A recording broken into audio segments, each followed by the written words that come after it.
Good morning, everyone. Welcome to the metal markets. I'm your host, Marcus D. I've been trading for almost 20 years, mainly commodities, such as precious metals and energies markets, and I joined Topstep in 2015 when I became their first female trader. My approach is data-driven. I lean on some order flow concepts such as market profile, supply and demand, tape reading, statistical average, and gamma levels from the options chain to see where the dealers might be positioned and how I can take advantage of that, right? So every session on this show, I'm going to run through some of my areas of interest, identifying some anchor points and talking through some possible hypotheses. But before we begin, obviously, please read the risk disclaimer that Bruno posted in chat so that we're all on the same page. All right, clearly I traded Asia, which you can see by my disheveled look today, because it's been great. Asia I'm finding pretty smooth, but with the Tokyo starting so late for me, I have had to sleep for a little bit, then wake up, and then what I've been doing, I was just remote desktoping into my computer and just staying in bed. So yeah, Doomlord is awake very early. So hey guys, hey dude, how you doing? I hope you're well. I don't know whether you traded Asia as well. How's that going for you? If yes. But yeah, very early, man. Very, very early. Raphael is here too. We have Vital. We have Catherine. What is the crime? Big Lou and Kevin. Ooh, Brad is here as well. Brad is one of our comedianaires. All right, so let's have a look at what's happening. So last night, what was I doing? I was I was longing silver mainly, and longing gold a little bit.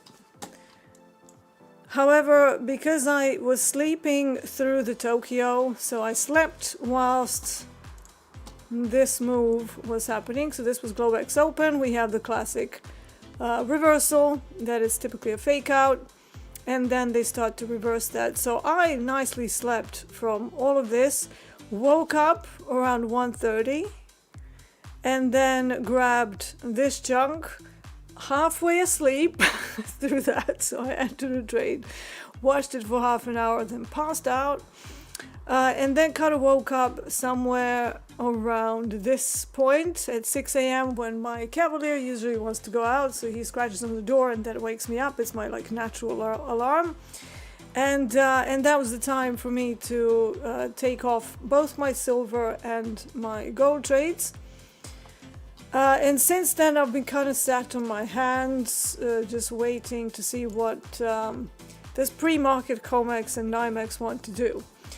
One thing that's standing out to me is this 90 level in crude oil, and everything is still pretty much slaved to how crude oil is dancing. There was a break of 90 level straight into the exhaustion of the London average session ranges, and now we're just kind of sat just above 90. I had a look at what the volatility is doing. So there is the crude oil volatility index on the CME website that's called CVOL. It's basically like the VIX, but for commodities markets. They have nearly everything. But one thing that I'm interested in is to see how the volatility is now behaving after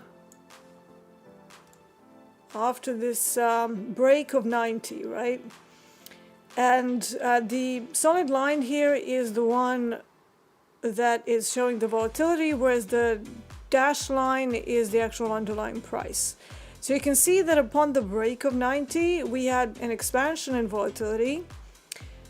And whilst I do really like shorting for this time of day, shorting crude specifically, I'm going to wait to see what they want to do here, because I'm not liking the fact that they spiked well over sort of 95 in volatility, but then it kind of sold off a bit, and since then they've sort of just stayed pretty elevated on the volatility. Now that rarely means some kind of a reversal, because if you want to get a fake out, you want to see the volatility fading as the price is fading. So you want to see that confluence between the volatility and the price, but we don't have that. So underlying is falling, but volatility is staying high. That kind of is preventing me from shorting crude at this point, especially because this 90 level is a pretty massive level. Still lots of calls there. Last night I was trying to decide whether I wanted to run some sort of a long put maybe, but when I looked at it on the daily chart, I was like, not yet today. And why? Because it looks like it's creating accumulation around the bottom part of the range. I don't want that. I want either a new range established with a lower high, reference high, or I want the price to get back into the quartile of wherever we started, right? So it is still a no-go on the option side on crude oil for me. And still a ton of headline risk as well. While the technicals are still sort of playing out, so last night we had a classic day range fill trade into the NYMEX close. So here it was. Let me make this bigger because we're not old. So went up, up, up, and up, and up, and then we get to that final hour of NYMEX, and what do? Smash. Straight down to VWAP. Now, usually when I run these day range fill reversal trades, they are not necessarily aiming to get back all the way to VWAP. So I will typically take whatever they have for me in like the next sort of 30 to 45 minutes once the real move actually turns up, and I will take my 1.5 to 2 hour. So it's either like a single or a double, depends on how much volatility we have. And then I'm out. But this one actually did go all the way down to VWAP. So it was a pretty awesome day range fill, taking the majority of the move that was made earlier in the day. So high volatility, but still behaving as it should, right? So right now I'm leaning towards more longs inside this newly established range, unless somebody opens their mouth. So now that I have some buffer from Asia, my job is not to get more. My job is to maybe try a tiny little trade and then to see whether we can maybe eke out another $100 or so on anything that I do from here on out, because I want to keep the majority of the cash that I've got. So let's have a look at chat before we move on to some of the other products. Doomlord is liking the lizard with the headset. I know, right? It's a cutie.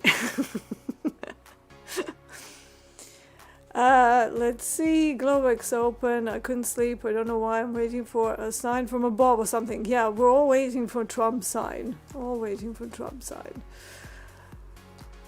Price is wobbling in one place. Yeah, also known as a consolidation. All right. So let's carry on with the analysis. Let's do gold, because gold is kind of interesting. So I was talking about gold potentially going into sell-off. Wasn't that 2 days ago? Well, we have the sell-off, right? Still very messy. We're still now today inside the same bar, so there is no strong push and a follow-through. And this 4,800 level, it's 47, let me just correct that. This 4,800 level could now potentially be used as further shorts intraday.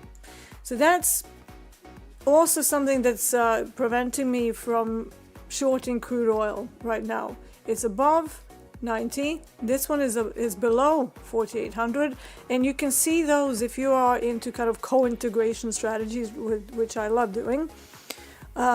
You can imagine that 90 is kind of equal to 4,800. That's sort of where we're at right now, because we're correlating so heavily across the board. And yeah, so it is it's a pretty interesting setup for the shorts. So the only worry is that we have built up quite a lot of volume in this whole area. So the good shorts, maybe not a swing, but quite possibly a retest of this 4,700 is something that I might consider today if it sets up for me. If it goes without me, that's absolutely fine. But you know, if they go higher, that would sort of mess with the whole drop that we've seen yesterday. And it would mean that we're still in very undecided markets and, you know, super confused waters. Joe is asking me, D, for Asia session, do you wait till Tokyo open or trade even before that?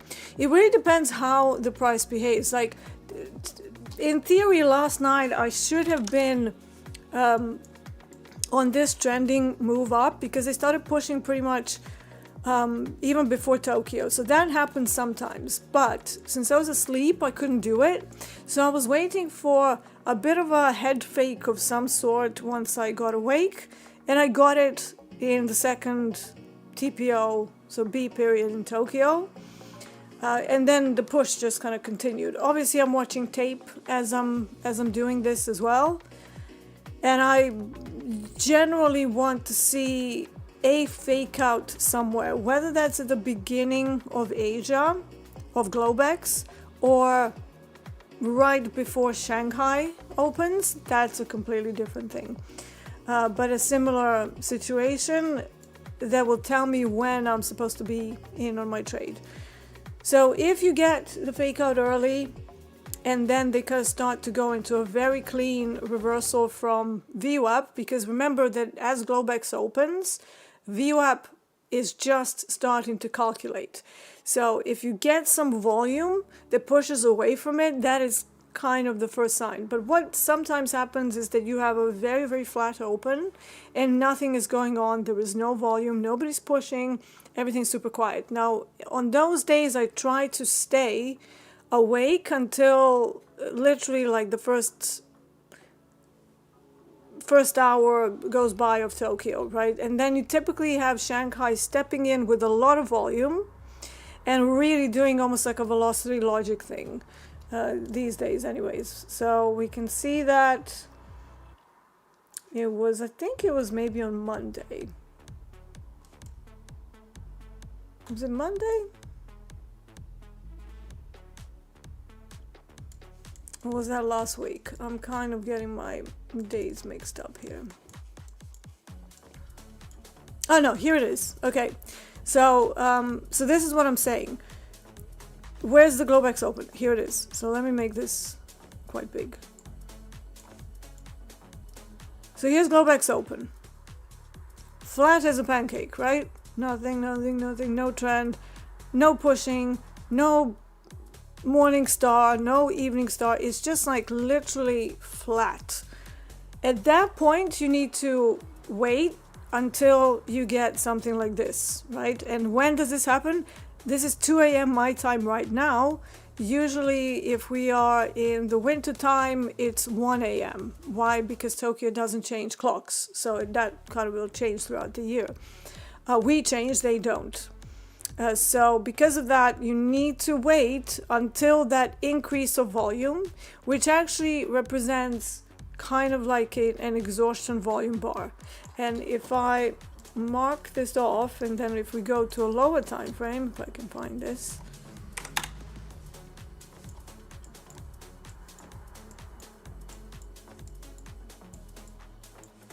might take a while. Where's the line? Of course, it's on a 5-minute chart, so it's going to be miles away. Here we go.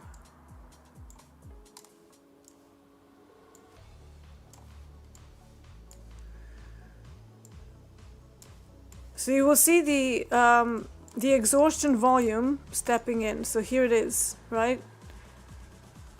This is a 5-minute time frame. And then after that, they sort of go back down to the low, but really that was your exhaustion volume. So what you can do at that point is you can actually attach, this is what I like to do, I attach a VWAP to the exhaustion bar. Let's get rid of the bands.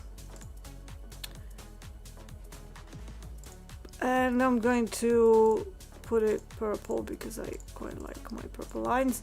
And then you will wait until the price kind of reclines. So you get an exhaustion volume bar. Sometimes they immediately start pushing away from it. But basically what I look for, I want the price to start pushing away from the anchored VWAP from that high volume bar. And that becomes my entry. I obviously watch the tape as well to make sure that we do have a rally that is being sustained and that we have some sort of size stepping into the market. So that becomes the entry. And anytime you trade, this is, you know, and you're looking for a reversal trade of some sort, this is a fairly good way to either look for the final move, so for the exhaustion of the move, or to look for an entry into a reversal trade, okay? So that's one of my little tricks that I like to use to keep me from entering too early, right? And it does require you to be fairly cool-headed, because you don't want to be doing this and then, you know, misreading stuff. Like, for example, if you see VWAP kind of starts to push away, but it's not really a strong candle. Like, it's really meh. It's got a selling wick. You want to see a pretty strong candle, and you can argue that maybe that candle is this one, because that one is kind of way outside of VWAP and it's a Maribozu, so maybe that could be your entry. So you need to have some sort of a parameter as to why you're entering a trade in the first place. But to me, exhaustion volume on a lower time frame, typically 5 minutes. Sometimes they go down to 2, it depends how volatile we are, but in this case it's just 5 minutes. And then I attach a VWAP that is just basically tracking the middle of that move, and you wait for the price to crawl outside of the VWAP in your desired trade direction. So that's yeah. So that's one way of doing it. That's how I do it. So, but yeah, it will be a case of either immediate trend upon Globex open, or it will be no trend, just really meh, and then you're waiting for the Shanghai pre-market to really start waking up, and then you kind of try and go reverse of that. That's the simplest way I can explain it. Oops, I keep moving this line here. Line dancing. Let's lock that. Okay, there we go.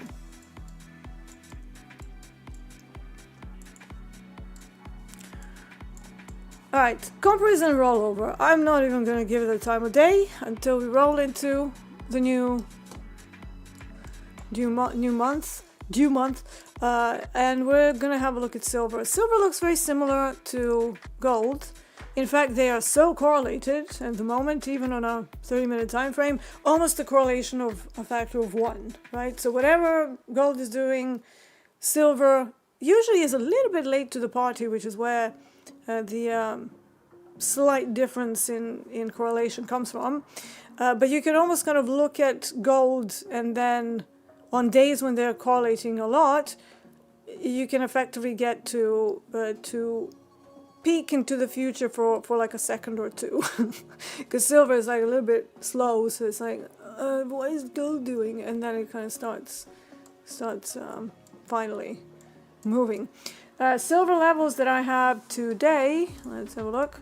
So I do have something here at 78. It's a put level, a bit weaker, but you know, there is VWAP there, so that's why I'm marking that. Because anytime you have a level, however strong or weak it is, and you get VWAP there, that has to be on your chart, because it's effectively a very important area. But it is kind of a put level, so let's call it like protective puts. Let's call it weaker put support. Don't want to confuse people with like GEX 3, 4, 7, 8.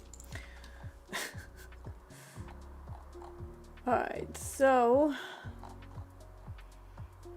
now I still believe that gold is kind of in a selling volatility mode, personally. And with that, I suspect silver is as well, because it's so highly correlated. So that means kind of fading the extremes.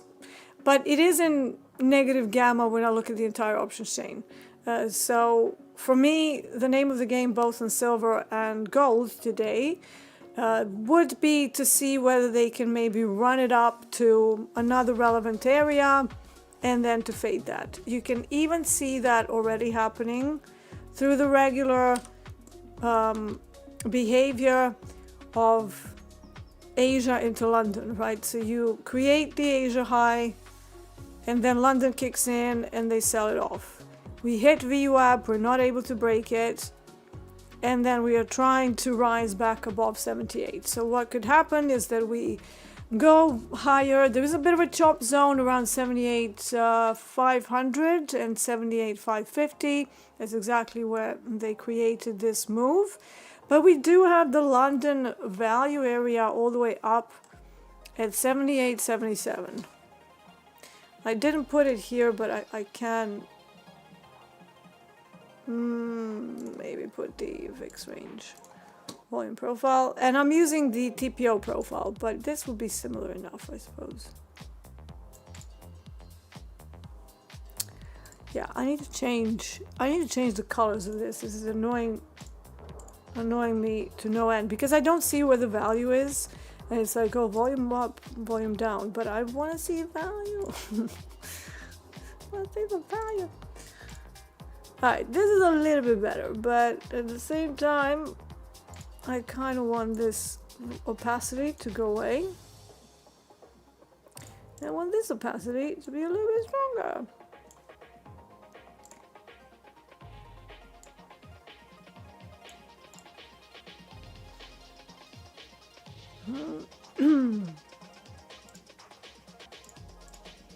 They did an update the other day, and I haven't really dealt with my defaults on the fixed volume profile. So, is that useful?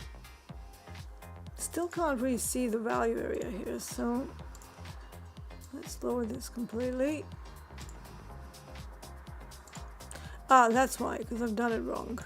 The bright lights are messing with my eyesight. I got to that age where even the glasses ain't helping. Alright, that's a bit better, finally.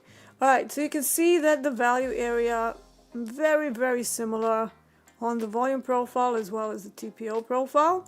So that's still kind of there for a zone of interest that I might want to tackle at some point. But if we get to COMEX open, then we have another reference for the value area, and we're actually just sitting at the value high from COMEX because it was a fairly big drop. So therefore I'm going to maybe change this to what should we do? We should do maybe blue. So we're going to call that the London value.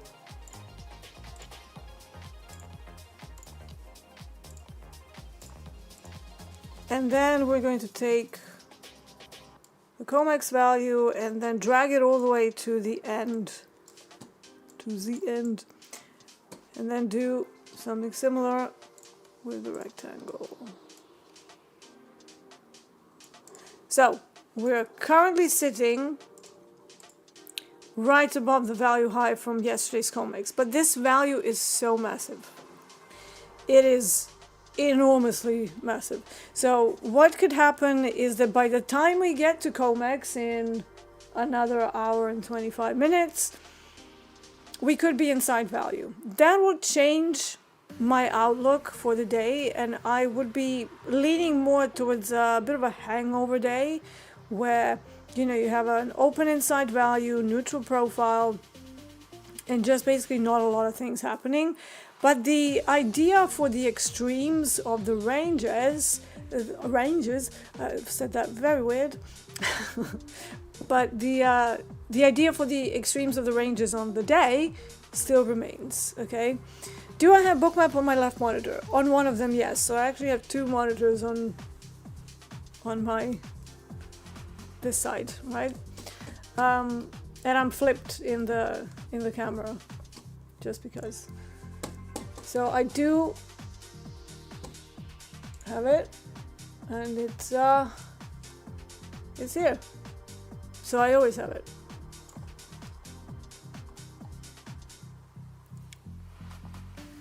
DJ Ron says, you think that higher reversal point for GC is 4800 or it can exceed that? It absolutely can exceed it. It absolutely can, especially because we're in negative gamma. So levels will get sliced and diced. But this is also why it's important to figure out whether you have, for example, the potential for a volatility to go higher and then to drop off, or whether they break through it and the volatility drops off. So that's kind of one useful measure that you might want to have a look at when we have such correlated products, just to kind of sniff out what is it that they're trying to achieve. You know that Jack always has the VIX on one of his charts, so he has it intraday to kind of track how things are going. So yeah. The Texan is surfacing in you. Strange, because I've never been to Texas. So that would be a little bit odd. I've been to many other parts in America, just somehow, I don't know, never needed to go to Texas for some reason. I've been to LA, I've been to New York, I've been to Las Vegas, I've been to Chicago. Have I been anywhere else? Florida, Orlando, yeah. So, you know, I used to go to the States quite frequently. But somehow, never Texas. I hear it's great. Although maybe like London, there's a lot of nutters. So I don't know. Vital says, Ukraine opens an oil pipeline price didn't react yet. I mean,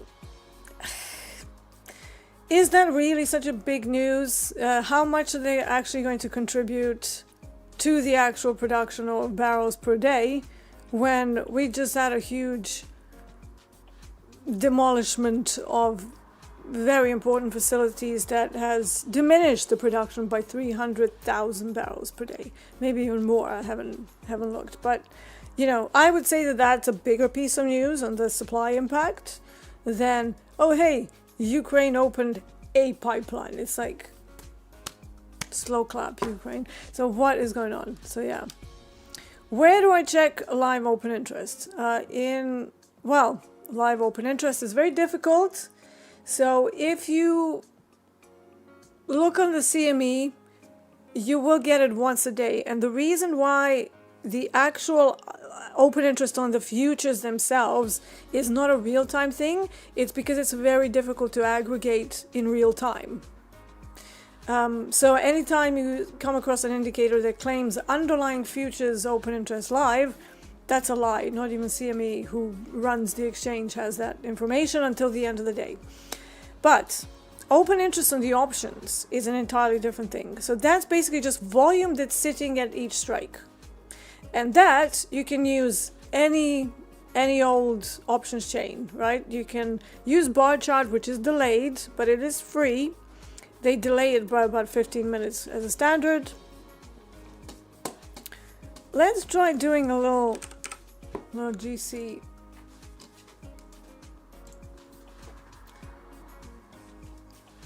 GC long here, maybe. Let's see if they can get up there.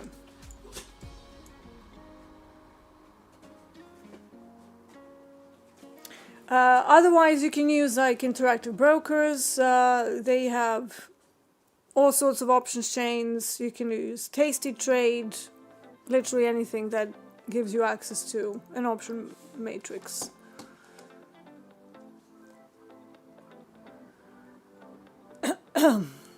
Do I own any physical gold and silver? Yes, I own physical silver, but not gold. Silver, I bought some bars when we started breaking over 45 with quite some force, and I figured, it's low enough. If I'm reading this correctly, this could be my pension. And then I bought some more when we were down at 71.50. Since then, we've kind of stayed slightly above that level, and it seems to be like new support. But I'm only going to be selling like my physical silver when I'm like hopefully 80 years old. So we'll see. GC long for now, yeah.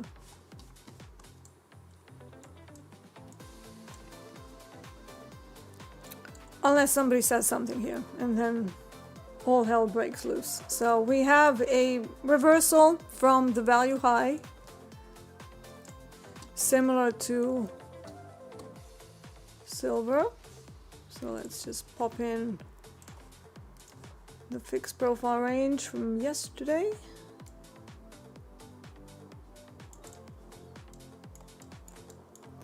We have rejection of, oh, that's interesting. I have the TPO in a different spot, actually, slightly different spot. So yeah, we have rejection of the VWAP. Around about this time, you do seem to get expansion of volatility, and they kind of like ranges. So you seem to get these like pumps into the overlap. And they can be fairly juicy. And on gold, we are still having that 4,800, which aligns with the London value all the way up here. That is the value area. But I'm only looking for like a little bit of a rise. And like I said, because now I have a little bit of buffer or cash on the day, the only thing I'm looking for is just a little bit more of a rise. We are having a little bit of orders kicking off here. So they're not just yet plowing in, but I'm actually seeing interest way up above 48. So I'm actually seeing it at 48.50 bizarrely. So let me just check whether I've got something up there. Yeah, so 48.50 is a call resistance if we can tackle 4,800, but I'm not going to be in on this for that long if we can get it.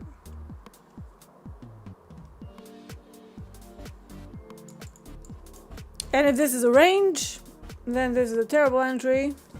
If they just get stuck in this little range, this is where I'm not that great. This is more Adobe territory, where he looks at smaller ranges. I look at them from like a larger perspective, right? So we have a range here.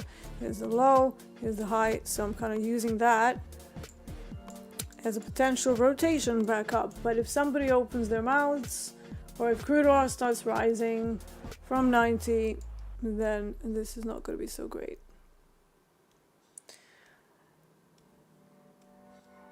Oh, Aaron is here. Aaron Trades, good morning. Good morning, Aaron. I did catch a little bit of his show earlier while I was getting ready. So, Calm Night Official says, how do you have a skinny chin? What does that mean?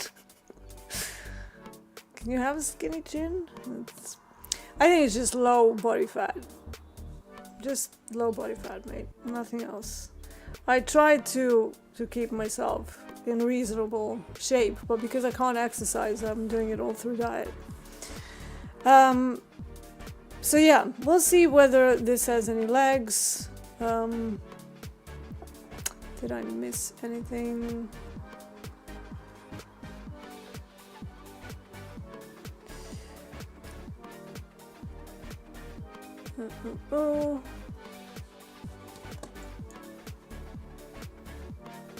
Alright, so what is going on with crude oil? Oh god, somebody's talking. Okay, let's see. Someone is talking. Here we go. It begins, guys. They're awake. Let's see whether they're going to smack me across the face or not here. And we don't know news. I can just tell by the price starting to jump around like crazy. So now the only thing you can do is just sit back and pray that the news is in your favor. Because technically it's all solid, right? We have a pretty good rejection from VWAP. this time of day, usually metals like to fail the auctions. We are tagging initial balance low. So if they want to stop me out, they want to stop me out. You just have to like resign to the trade and the risk that you took when they start wallpapering you with headline risk.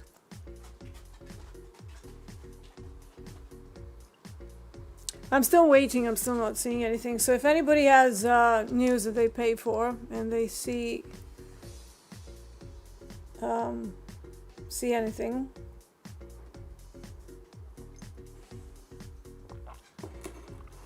so crude oil tried to bounce off of the 90 and it was immediately sold off. Now, if the correlation is still reasonable, that should mean long gold, but we'll see.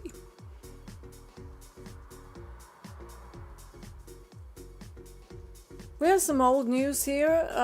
Iran received some sign that the USA is ready to break the blockade, but that was hours ago, so I don't think that that's going to be it. Troop says nothing on FJ. No, I'm not seeing anything either, but that was definitely a little bit more jumpy than normal. Troop says it only took 46 years for the price in March 1980 to be broken at 68 in silver. Yeah, that's because they kept it very falsely pinned, and if you go back in time, you will see that it was in a heavy range. It looked like a crude oil chart for many years, right? Many decades even. And I remember doing like these awesome silver trades like back in like sort of 2014, 2015. You would just wait until the top and it was swing trades. So it's like you would wait until the top, you would pop in an order with a fairly decently wide stop, and you would just wait for like 2-3 weeks and it would rotate all the way down, banking you thousands of ticks, and it was very beautiful. So yeah,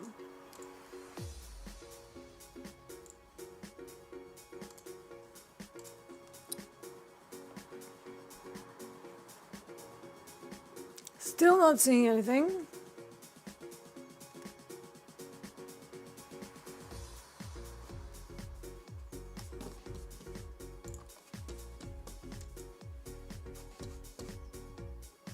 Some signs of life though. So let's wait. I mean, there is, because I have like this thing called outside liquidity on my book map, but I think I need to reset that. Hold on.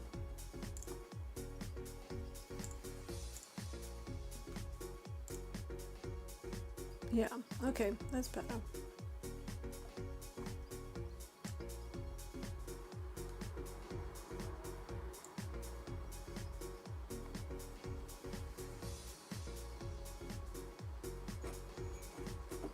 It's all now down to what crude oil does at this point. But like I said, I did see some increases in volatility as crude oil was drops in volatility as crude oil was breaking 90. So that's why I was like to the upside. So that's why I'm kind of thinking it could be a good mean reversion trade, but again, because this range is so massive, gold just looks a little bit better. So let me just get my price range. So yeah, so this one, I can't exactly run a 75 tick stop because it would need a lot more. So I just don't want to risk that. And gold, it has VWAP and it has this newly formed range. So if it ends up going back towards Asia high, that's the trade that I'm looking for. And if it doesn't work, it doesn't work. Doom Lord, I saw you. I love how Dee started the stream. Hi, I've been trading for 20 years and she looks 26. I wish I was 26. I'm lucky. Like, look, if you ever get to meet me and I'm pretty sure we'll meet at some point in one of the meetups, I don't look 26 in real life, okay? You can see the texture on my face. I have lines around my eyes that I do my best to try and Botox out, but it doesn't always work because I'm a bit lazy and I can't be bothered to do it that often. But yeah, so the lights are absolutely forgiving. So I do look more like mid-30s in like IRL, as the cool kids say. But you know, lights do make me look like I'm a child. But I was doing music since I was 4. I started playing piano when I was 4. Then I moved on to flute and saxophone and guitar eventually. And then I was a session musician for a very, very long time. So yeah. We must get that dog walking soon. I know. So as soon as the weather is a bit better, Sarah, I definitely wanna do the walkies with you.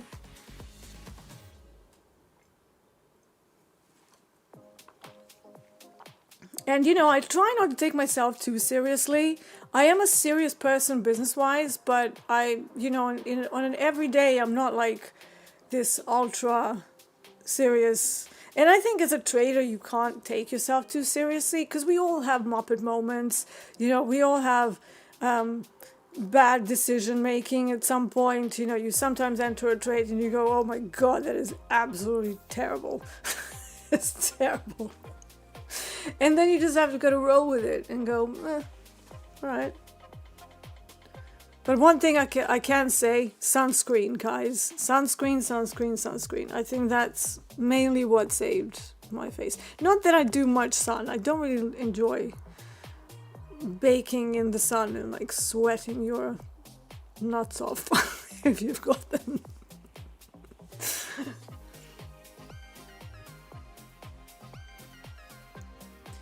Right, come on, do something, gold. Yeah, Doomlord says, story of my life. I think it's a story of every trader's life, to be honest. If somebody says that they are the best trader in the world and they never make mistakes, just run for the hills. It's not true. Right, so they're trying to decide what to do here. Delta's kind of come off quite a bit, but then it flattened out. So it's like, now somebody needs to actually step in and make a decision. What are we doing? We do have some size to the upside, so that's kind of grasping at straws here. So this 33 contract on the main thing, that usually gets taken, and that can be an indicator of kind of liquidity. But what do they want to do with it? Because, you know, I look at the heat map anytime you have these like bigger orders. I would look at them from a perspective of, yeah, it might be support or resistance, but how far is it, right? If it's super far away from the current price, I would argue that that's more likely to turn into some kind of resistance to the upside than having these like little heat map areas with bigger liquidity very close by. That is just like game for running through them, absorbing all of those orders, and then just carrying on higher. Not always. Obviously, sometimes they smack into it and then they can't break through it, but, you know.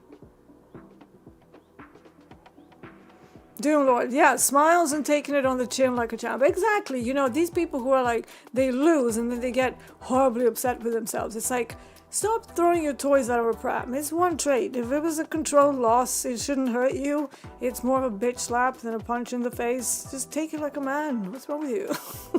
You know? And this coming from a woman, you know. I also try and take it like a man. The market smacks you across the face and you just go, thank you. Lesson learned. Let's carry on. And of course, then you have some trolls in chat that every time one of us loses a trade on stream, they're like, you know, shit trader, you can't trade. Yeah, I've been doing this for 20 years because I can't trade. That's exactly why I'm doing this.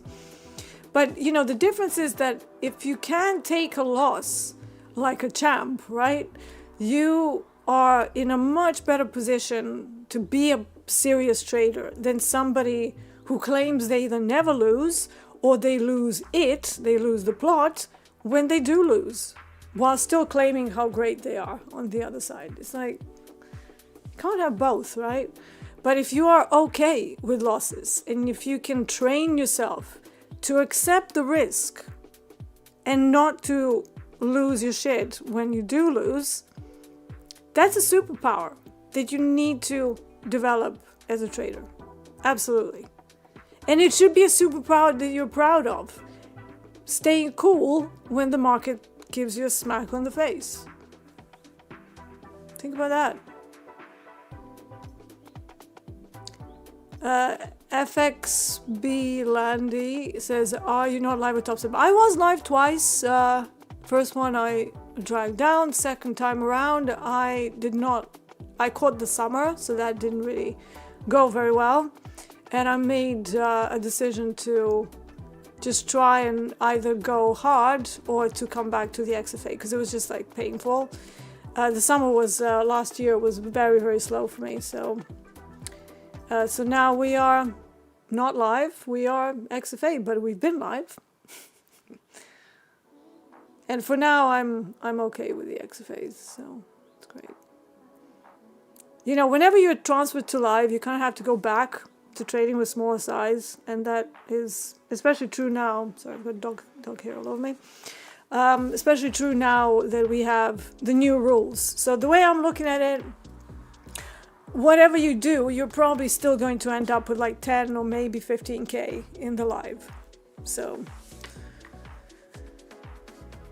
no rush. Oh, Coach Jay, good morning, good morning. Good to see you. Nanka says, yeah, I learned how to take losses through experience because in the market, I don't even make noise. Okay, I'm not going to read that, but good to know. Good to know.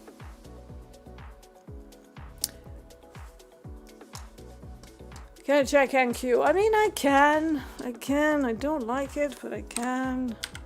Let's see what our friend... Yeah, yesterday I did have a peek just before I had a nap. Just to see what NQ did, because we were talking as this was happening, right? And I said, somebody said they're going long. And I said, yeah, but just watch because time of day and, you know, the pre-market and then the first part of the, you know, New York session, they do like to go against Asia and London. And then look what happened. Don't say I didn't warn, right?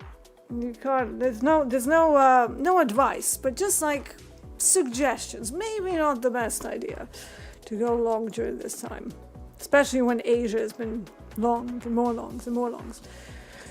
So yeah, what do we have on our options anchor points? Let me drag that out.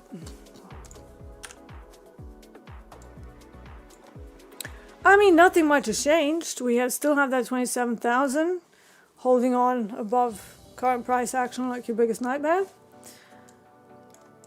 We have 26,500. I think that's the same from yesterday. In fact, did I update this? That's the question.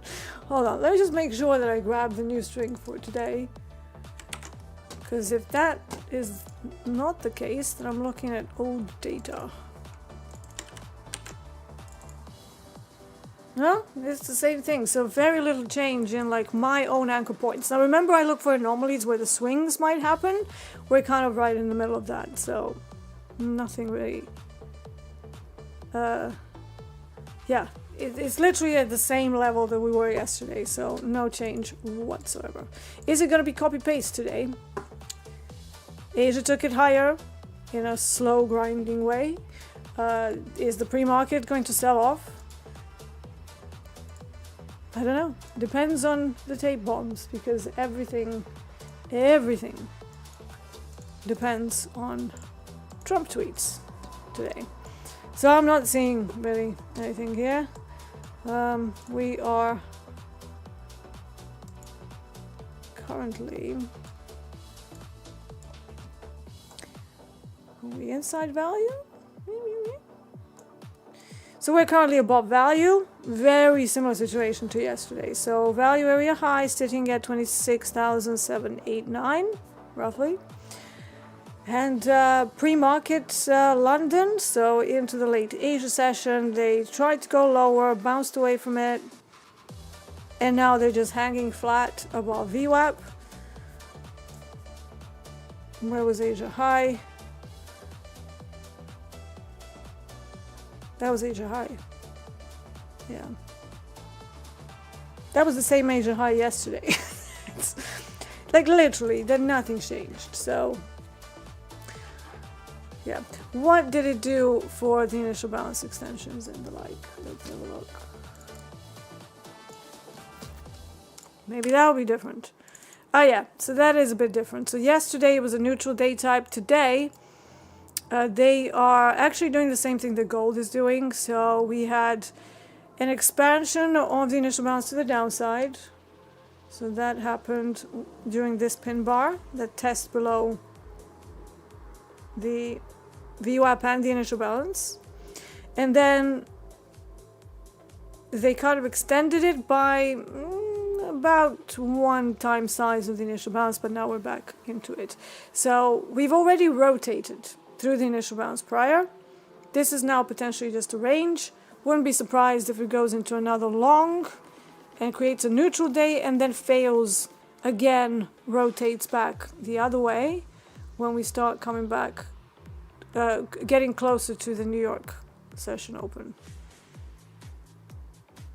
And then maybe another reversal into the London close. If it's gone short and there's no obvious news to drive it further down, then maybe a euro long somewhere around POC, which is at 26,741. That could be something. You know, it's kind of the same same setups, right? I usually go for failed auction fades. That's my concept, not Dalton's. Primarily because the way commodities move, and you know, equities, when they go into an extension of the initial balance, they typically stay bid on the upside. And crude oil, if it goes into a huge extension, that's actually a really good opportunity on the short side later in the day to try and fade that, and show you that a little bit earlier. For the day range build time of day, is gold good for shorts? I don't know. I think it's still a long here because we are still above VWAP. We're still inside the initial balance. We're trying to fail the auction, while Nasdaq has already failed the auction, and they are pretty correlated at the moment, but that correlation is probably going to get even bigger the closer we get to New York. But yeah. The Batman slap, yes. Why don't I copy like one extra account if I can ask? Because I find it annoying, and if I have multiple accounts, which I do, I like to designate them for different sessions, not for copy trading. Because I don't need to copy trade in order to raise my capital to some crazy levels at this point. This is just like, it's fun for me to have some prop accounts,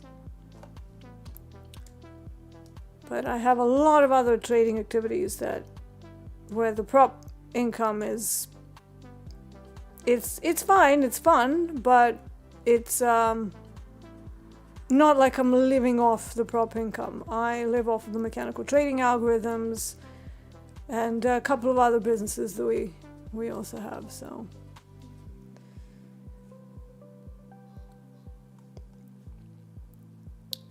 Edwin says, good morning, Dee. If I can manage to get a 3,000 payout every 3 to 4 days, no need to go live. It's not a matter of need, Edwin. Because of the sim farmers that we've had in the past, unfortunately, they've kind of ruined the nice Twilight Zone that we've all had, where you can run up huge balances in the sim, and that all gets transferred magically from a demo account into your live. Of course, the magic is the cash reserves of the prop firms, and that's real cash. But you before you could have racked up like 400,000 and transferred all of it into an XFA, and now there is a cap per payout. Never used to be, so you can thank the sim farmers who have rinsed the prop firms to no end, claiming that the only risk you have is the risk of buying an eval. And that kind of trading, I can tell you that on one single account, on a real personal account, would never fly. Why? Because your risk is the money that you placed in there. So if you need to blow up 20 times before you actually get the massive payout, that means you will have to blow up 20 of your actual real accounts before you get any sort of profits. It's just that the math just ain't mathing, right? So, but unfortunately, it's not a matter of needing to go live. It's a matter of this being a stepping stone for many of you, just to generate some sort of running income to cover some of your expenses whilst you are in the queue to go to the live account at prop. I say have both, right? Have a prop firm, have prop firm accounts, have your own personal accounts. Nobody is stopping you from doing that. And of course, the big benefit of prop firms is that they do offset the losses, right? So you take a loss on an XFA, you're not going to pay any money. Yes, your money that you paid was the cost of the XFAs, but that doesn't work in the real world situations, right? It only works if you can keep resetting infinitely to oblivion. But unfortunately, with your own personal funds, if the $2,000 of leverage that you're placing in your actual account, you lose $2,000. So how many times do you blow up accounts is a very important statistic if you want to trade your own capital, right? And if that's happening all the time, and then you sort of, blind squirrel finds a nut every once in a while, and you get a payout, yeah, that's not going to work. But the point is that the prop firms are now all shifting towards limiting the sim farming, because it is gaming the system, to get everybody who is a competent trader into the live market environment. So whether you want it or not, I mean, of course you can always move away from Topstep, but if you're doing well, if you're showing consistency, they will push you into live at some point. And then you will have a proper business partner, right? But some people don't want that. They want to stay sim forever. And I'm just saying there will come a day when some regulation is going to shut down all of this XFA sim profits nonsense. Like, trade on a demo, get real money. Like, what sort of Twilight Zone are we talking about here? Because, from my perspective, I've been doing this for 20 years. And the whole sim trading to real money payouts is only something that I've seen in the last 5-6 years. And at first I was like, that can't be real. Like, what? Really? Yeah, it's about becoming a better trader, not milking the firm, Stein X says. Absolutely, yeah. But, some people saw the opportunity, saw the loophole, they went for it, and now we have all of these rules. So it's kind of like the guy it's like one person ruins it for everybody. We had a dude in one of our gyms back when I used to go every single day. He decided that he's going to be a little bit slow that day, so he was in a steam room. In a sauna. He was in a sauna, and he decided to stand above the rocks as he was putting steam onto the rocks. So what happened? He burned the crap out of his face, and as a result, they then locked down the whole stones and steam generation area, the bucket and whatever. So now that nobody can actually pour extra water on the stones, because God forbid some of us actually have 3 brain cells, not to stand over it whilst you're pouring hot steam over some rocks. But unfortunately, that's exactly what's happened in prop. We had some people who are like, let's do this like I'm in a video game. And now the rest of us have to suffer the consequences of not having an ability to generate a ton of cash in our XFAs, only starting with a fraction of that in our actual accounts. And and right now I'm actually thinking live is better. Because you can get daily payouts. You get to 30 days profits, it unlocks daily payouts. You get a higher profit split. So, and whilst, the live programs are not perfect by any means, I think Topstep is still one of the best live programs out there, if not the best. And I'm not just saying that because I'm here on Topstep TV. I'm just saying that from somebody who's seeing how some of the others are pushing people into live with like one of the firms pushed somebody into live with $800. Like, what is the point of that? Just let them trade sim, you know? Well, are you really that concerned that this person is going to rinse you? And I just don't get it. I don't get it, but, you know. Shane Khan says just full port and farm payouts. Yeah, mate, because of that kind of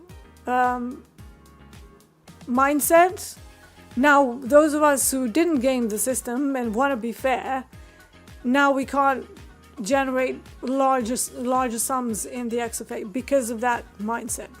But it will go away. One day you will see that this is not going to be forever. To me, this is just like a weird blip in the prop industry that is still very much developing and still very new. Alright, so we have signs of life here. I'm not really liking this bullish engulfing on crude oil. But I mean, we're still trying to push. The delta's shaved off quite a bit.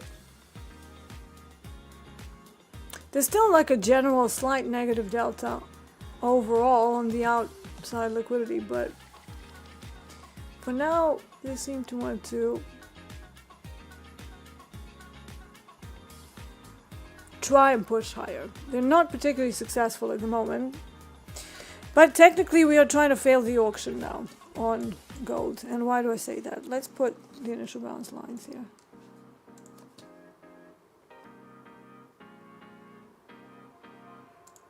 Literally teasing, dancing on the line of initial balance low. Line dancing. Where are my Texans at? Some line dancing for you. There we go. You can see that from my entry here. Let's make this thicker. She's thick. Sorry, just random commentary as I'm putting lines on. I do this even when I'm not on the stream, like a right lunatic. Just talk to myself. And we don't need this for now, so... Huh, why isn't this in the middle as well? I'm being OCD here with my markers. Yeah, so it's really kind of glued to that initial bounce low, but I'm kind of seeing silver that's, you know, trying to make a bigger move. So I'm looking for a bit more of a push in that direction towards the 4800. And that would kind of complete the mean reversion back to the London value low. Doesn't mean it will happen, you know, but just one of the hypotheses.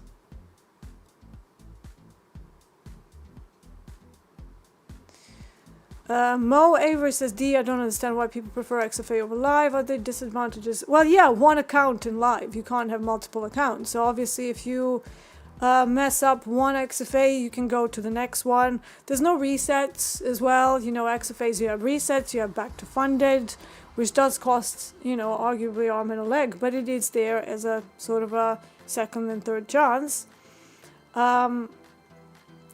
But, you know, you can't copy trade. So you can't have one account and then, you know, rack up $200 into $1,000 on the same trade idea and then keep doing that. So you're effectively a 200-day trader, $200 trader a day, but you can do the multiplier times 5 and then suddenly you're making $1,000 a day. So that's not possible in live. You actually have to trade as if you are trading all 5 accounts on one account, and psychologically most people are not able to do that. They are very scared of putting larger positions on, and they can't control their emotions, even though in theory there shouldn't be any difference. But there is a difference. There's a huge difference. It's a psychological difference. Absolutely. So yeah. Go Hard Greg says, the sound of your voice and the logic that beat are my new morning routine, very calming and centering. Oh, thank you. Thank you. Very glad to be your centering force today. DJ runs D, do you give much merit to 30 and 60 minute candles that move immediately and don't leave a wick to one side? 30 minutes, yes. 60 minutes, I would argue that that's a bit of a bigger time frame for me. So 30 minutes, absolutely.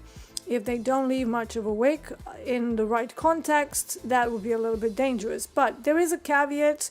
If the candle is too large, like for example this one, what does that tell you? Well, it tells you that it overshot the average of all of the other candles. So it's either an expansion of volatility or it's some kind of news and not really a big proper breakout beginning. I would see that more as an exhaustion candle and then maybe look to fade that, especially when we're coming into the London Open, and I know statistically that they like to run it over back the other way. Does a chameleon mean anything? It's the most non-threatening ambush predator you can imagine. Everybody goes for puma or lion or tiger.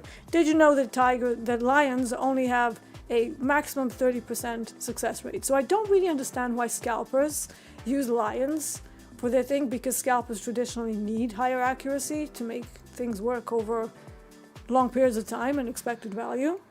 And chameleons, they just sit there, they wait for levels, and they wait for their lunch to go by. Very still, calm, centered. So the fly flies by and they just go, nope.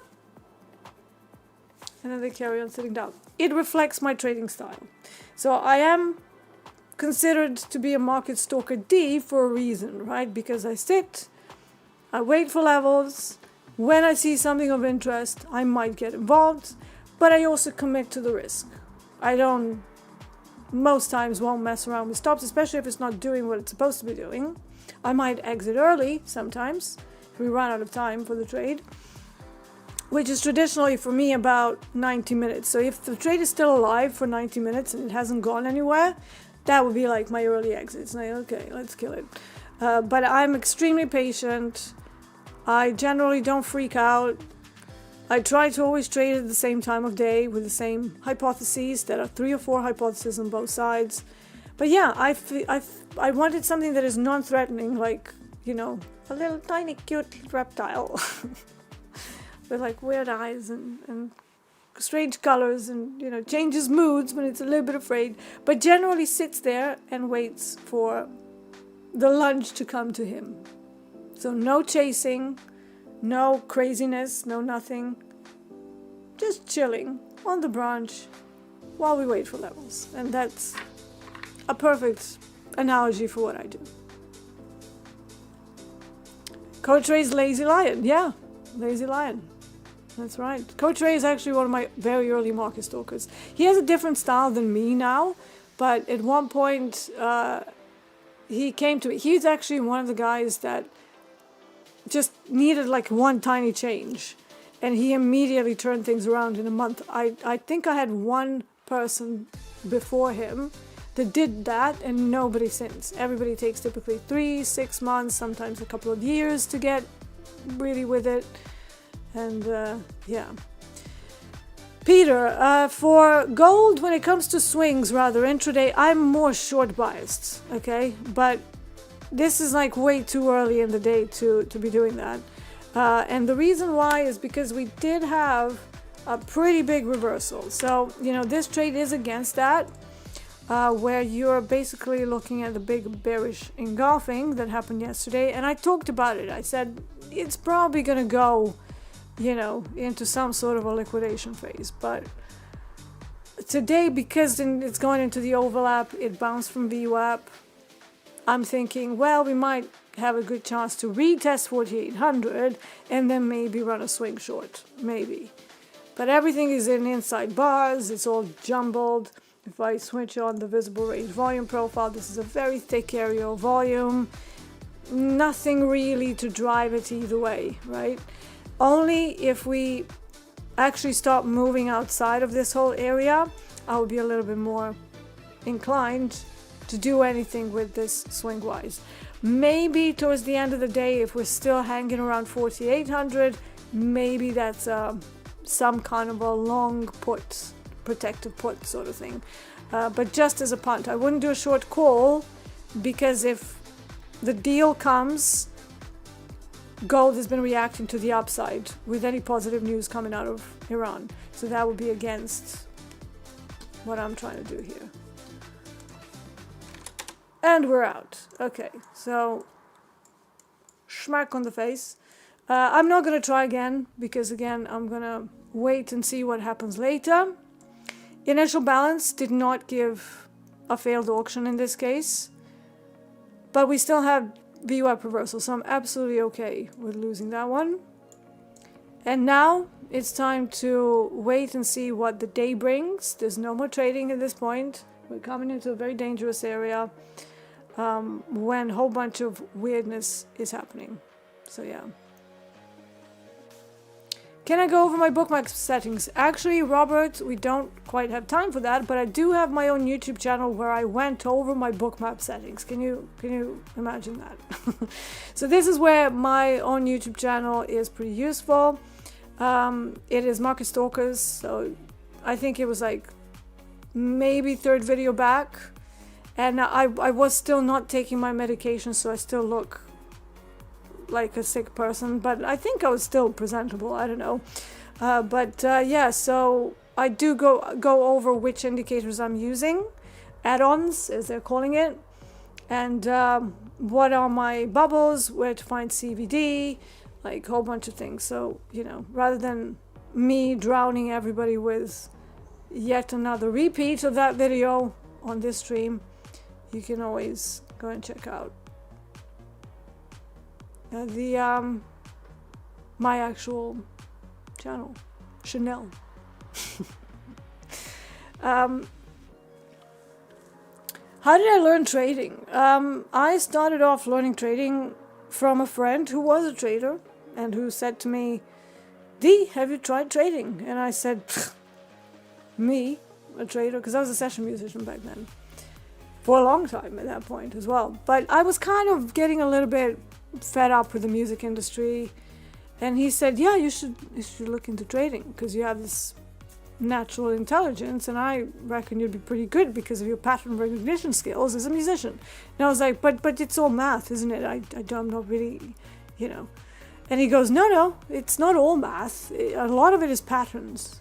Let me show you. So he showed the laptop with candlesticks, and to me they looked like music notes. So I was like, I need to know everything about this like yesterday. So I got obsessed, but he was the one who helped me out with, never trading without a stop, how much size to use. He showed me how the institutional supply and demand on large time frames operate. So that was my very first strategy. I think I tried moving averages like for a hot minute and absolutely hated it because I ran into a range day and got absolutely slaughtered. And I thought to myself, but I'm not even understanding like why this is happening, why they're going short, and I want to understand. So that's where my friend helped me with the institutional side of things. And from that point on, I only focused on the institutional concepts because they are the ones who tell the story and the narrative that you can explain to yourself. So Bruno, if you can pop in my personal channel, it's not my personal channel, it's still a business channel, but it's Market Stalkers. I did change it to Market Stalker D because it's just me there. Originally, it was supposed to be some of my associates who are very camera shy, and I could never get them in front of a camera, so it was just me. I would be like, hey, come on, guys, let's, do you want to do a video? And they're like, oh, no. Okay, then I'll do it. So, yeah.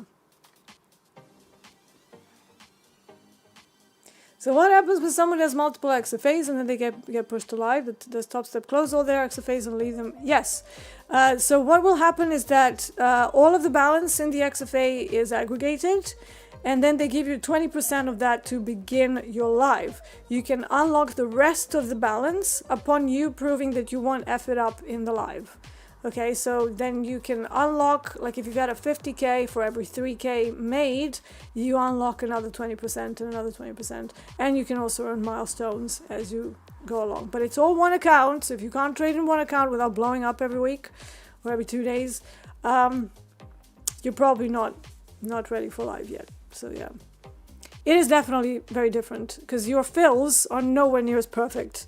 If I click 15 contracts on GC, so very well in sim is going to fill you, but on live you will have a delay because the larger the contract size, the more you will be at the back of the queue, because the people with 1 and 2s, they will have preferential treatment in the order book. So there's that.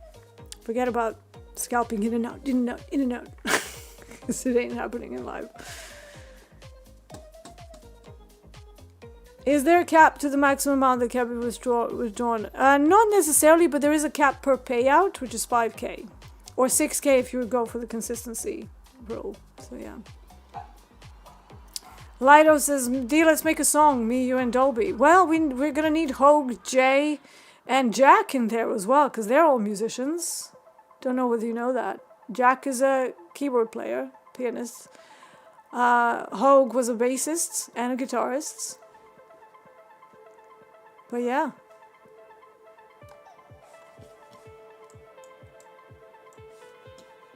James Doyle says, good morning, D. You're my favorite trading person to listen to. Thank you, James. It's exceptionally kind of you.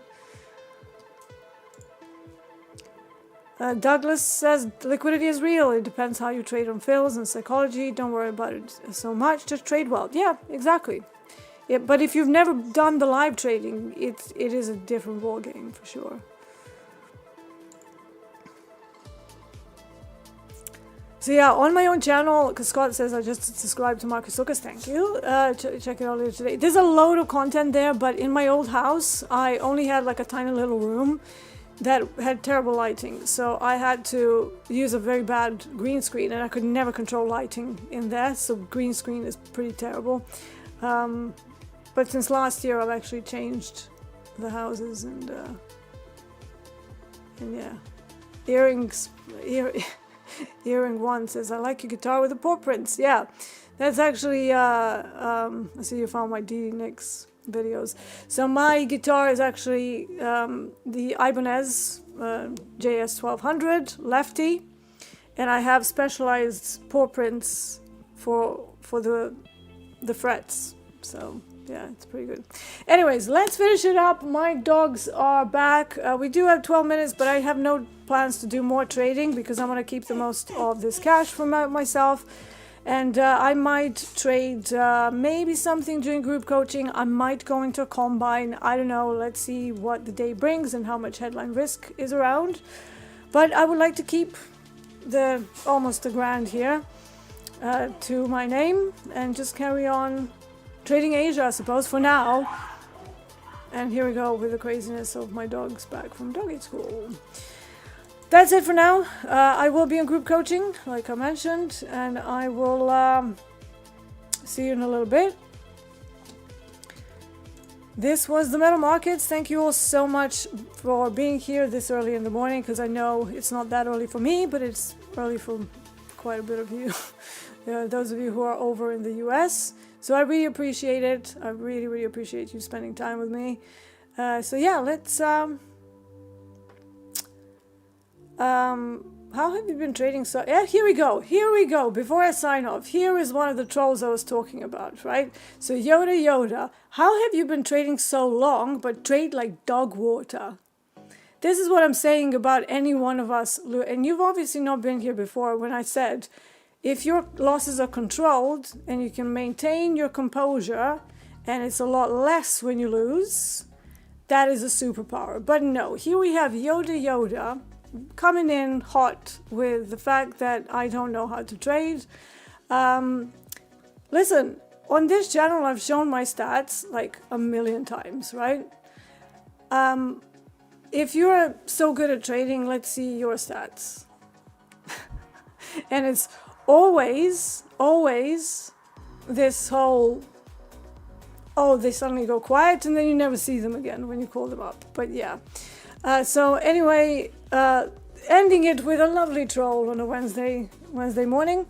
Coach Hoop is joining us as well. Morning Hoop. Sorry, I was in bed. You saw you saw my message. I was actually trading Asia from bed and did pretty well. But yeah, so, and I've said it before that I'm finding New York session a bit tricky because of the tape bomb. So I've been trading Asia. Maybe I'll do an Asia stream if I can actually drag my ass from bed one morning. But yeah, so this is it for now. This was the metal markets. Keep your losses controlled. Don't let the trolls get to you, because staying calm after a loss and keeping the losses small in relation to your wins is the name of the game, regardless of whether you lose one trade on the stream or not.